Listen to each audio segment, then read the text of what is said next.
la última pregunta. La última. Pero te tengo que preguntar porque la gente quiere saber que por qué usaste la canción El Rey de Vicente Fernandez y the day you dropped it, Mexican Independence Day. You mix some Spanish music with some boom bap shit. Some boom bap. To me, that was just like fucking classic. As soon as that shit hit, I was like, what the hell?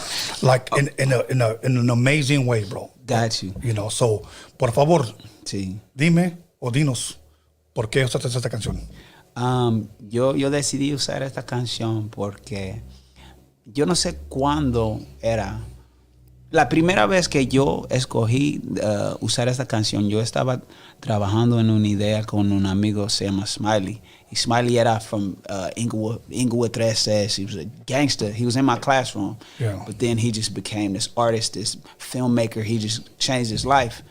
And we were working on this idea. Estábamos trabajando en esa idea de hacer un show, se llama Spanglewood. Spanglish, Black, Latino. He from, 13, but reformed, and I'm from Inglewood, live in the families, know them, but I'm a college student, and he told me about the song and was like, bro, you should learn this. At the end of the episode, you should sing this, so that's when I learned it. But once I learned the song, and this is years ago, once I learned the song, everywhere I went, when it came on, yo sé bien que estoy afuera, pero el día que yo me muera, sé que tendrás que llorar. The whole crowd, llorar y llorar, llorar y llorar, right? And I was like, every time I heard it, I'm like, every Latino in the world knows this song. Knows this song. And then you think about what it means. It's like El Rey is a celebration of, like I said, self-acceptance, Dirty Mercedes. He's not saying, I got it all together. He's like, no tengo trono ni reina. I don't have a queen or a crown. Ni nadie que me comprenda. Nobody that understands me, but I'm still the king. Pero sigo siendo.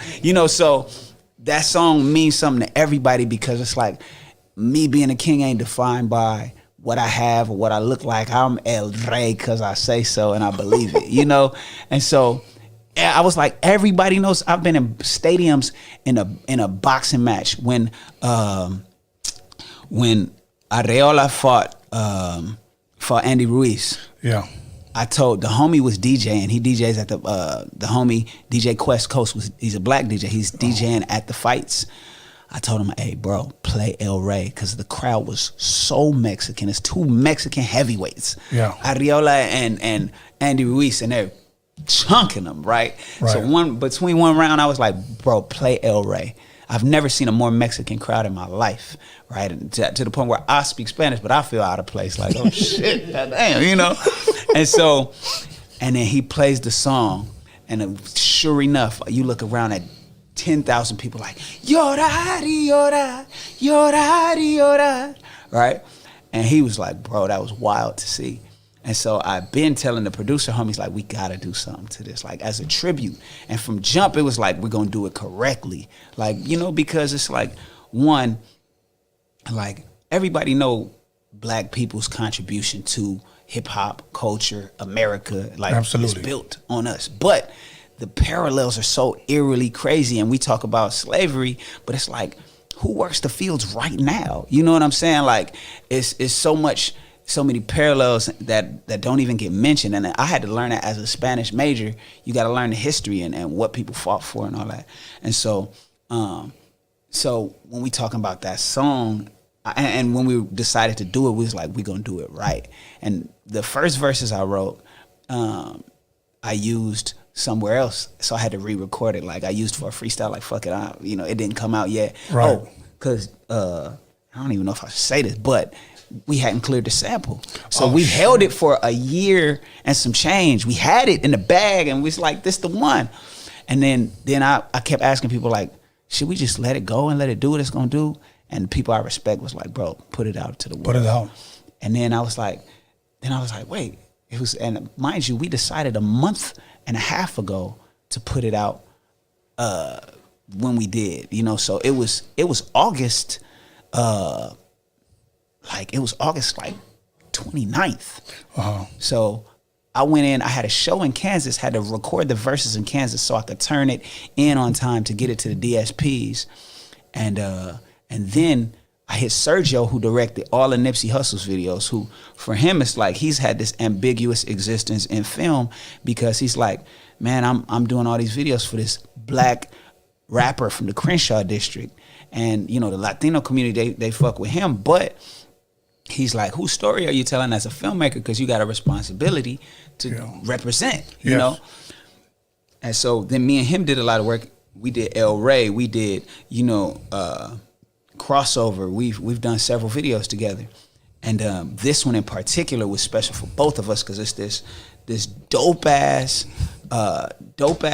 historic legendary Mexican video director who's done so much stuff for Nipsey Hussle, like all the Nipsey stuff. Yes. But has yet to tap into his own community in a special way.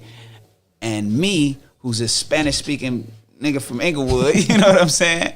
And coming together to do this body of work, and he had such a vision for it. He was like, bro, and most of my videos was like, man, we doing it in motion. We on the Ronin, we on this. I want you moving with me. He was like, bro, we gonna use the tripod, and we gonna use creative angles.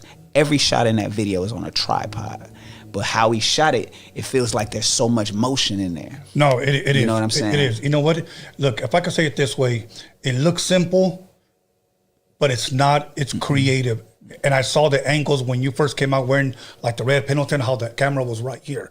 And then you look at the angle when you're sitting on the roof, okay? And then another one would caught everybody when everybody's bobbing their head in the car. Mm-hmm. That shit was dope, man. Man, big shout out to Sergio on that. Sergio's a genius, and he's pushing the line every video.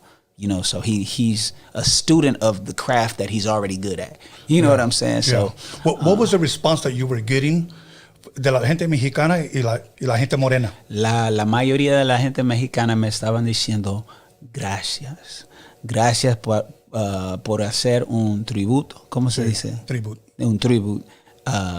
De una manera respetuoso, de una manera auténtico. Sí.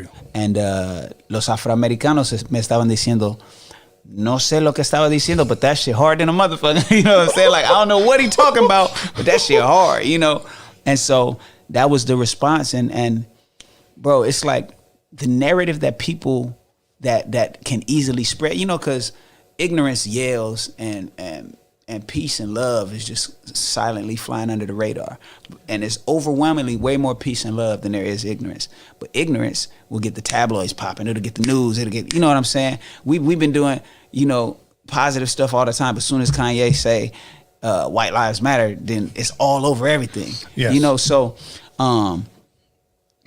it's just, we had that responsibility to put that positivity out there in a dope ass way. Because if you positive, it could easily be written off as like, oh, that's some corny shit. Yeah. But we had to talk our shit. You know what I'm saying? Even when you talk about being married, you know what I'm saying? Like humble ways, but come to the rumble minus the shirt, like ready to squad. Right. You know, humble, but come to the rumble minus the shirt.